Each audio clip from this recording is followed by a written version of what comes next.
The surveillance video captures it all. 4 suspects, armed and dangerous, attempting to invade his southwest side home. The victim was able to get back inside his house, close his door, semi-barricade it, reach for a weapon that was easily accessible. That's when you hear gunfire. The 4 men retreat, get into their car, but not before the homeowner's bullets hit the windshield. Pima County Sheriff's officials say the homeowner has surveillance cameras installed all around his house. And that was just for his own home security.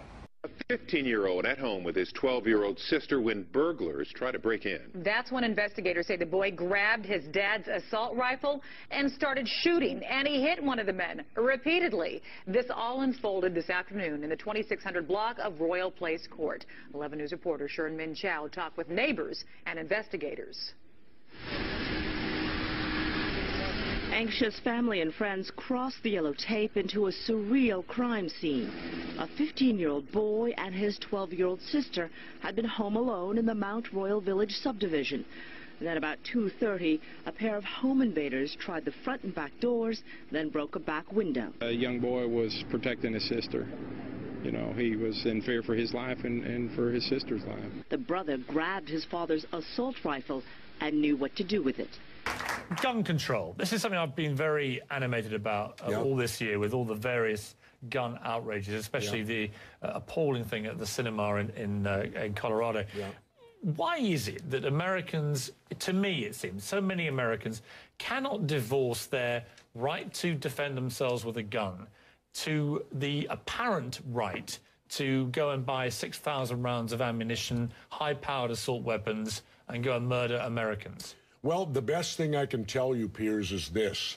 Mexico has strict gun control. You cannot own a gun in Mexico, and they had 20,000 people dead last year in the drug cartel wars. But Mexico has a very particular problem involving drugs. I can cite you Britain, average... Well, let me just throw it back at you. In Britain, for example, an average of 35 people a year are murdered with guns. In Germany, it's about 40 to 50. France, the same. Spain, the same. Italy, there's a pattern here. America, 11 to 12,000 a year. This country has more guns than anybody else and more gun murders. It's inarguable, isn't it? No, not at all. It is. Because I was in the Philippines, physically, the day Ferdinand Marcos declared martial law and made himself a dictator. And the first thing that dictator did, he gave the people of the Philippines 2 weeks to turn in all their guns or it was the death penalty. Now, why would a dictator do that? Why would he make his #1 priority when he took over as dictator to disarm the public? The Second Amendment is there, and it was put in there not for hunting and fishing like they like to say, because back when they did it, if you didn't hunt or fish, you didn't eat.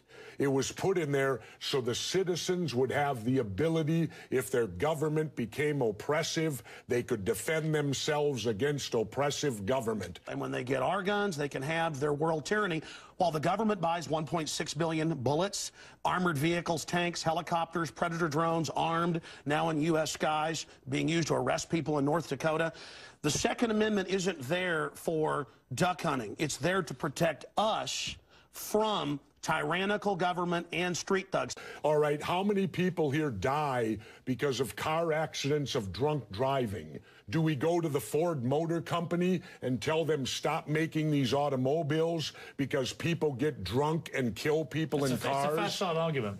It's a what? It's a facile argument. There's no equivalence between drunk driving and lethal firearms. My point is... Wait a minute. A car is a 2,000-pound projectile that can go 100 miles an hour. I have no problem with an American believing that their right under the Constitution is that they can defend themselves, especially in their own home, if they're being attacked and they have a weapon. It's also against government. I have a big problem with a disturbed young man, as we saw in Colorado, being able to buy 6,000 rounds of ammunition and a high-powered assault weapon and go into a movie theater and blow away 70 Americans. I have a big problem with that. And nobody else in America in high office seems to share that big problem. Well, I'll tell you what, Piers. I have a conceal and carry license. Had I been in there, I would have taken this guy out before he could have killed that many people. It was just a normal day at the Palms Internet Cafe in Marion County. You can see the customers chatting and playing their games. But they were interrupted by these two men. Watch as deputies say Davis Dawkins and Dwayne Henderson come in and wave a gun, pointing it right at the customers asking for valuables. But just seconds later, someone steps in. Look at the right of your screen. A man running with a gun, firing at the suspects. From another angle, look at the guys in black clothing with masks. One with a gun, the other with a bat. You see them, and then you don't. The next time they come into view, one of them is diving on the ground. The man, 63-year-old Samuel Williams. He's right behind them, firing. They leave. Williams, calm as can be, locks the door and waits for police. When questioned by detectives, he said he was with his wife at that cafe and was afraid they were going to shoot someone. He told them he was scared. And you wonder, did he hit either of the guys? He sure did. Marion County detectives found them at the hospital, both with gunshot wounds. So there you go. Williams, however, will not be charged. Dawkins and Henderson, yeah, they are being charged with attempted robbery. Well, I think that, again... But because, let's remember, police can't stop crimes. Police show up after they're over. Remember that. So when you talk about me not being able, if there would have been a legitimate conceal and carry in that theater, quite possibly they could have taken this guy out and saved people's lives. Or you could have had the gunfight at the OK Corral in there and lost even more lives, couldn't you? That's what could happen. Anyway, let's take a break. What roll of the dice would you like? You'd prefer to be unarmed? How many people here think I make crackpot points? Yeah. One. How many think I make sensible points?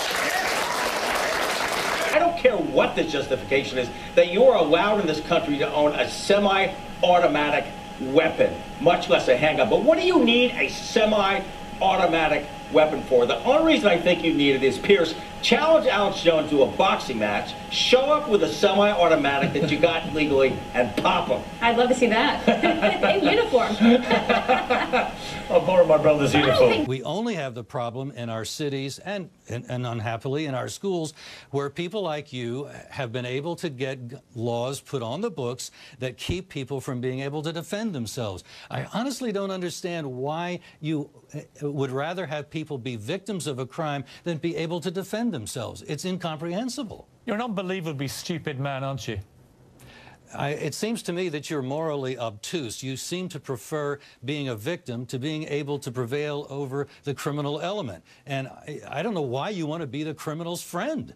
What a ridiculous argument. You have absolutely no coherent argument whatsoever. You don't actually you don't give a damn, do you, about the gun murder rate in America?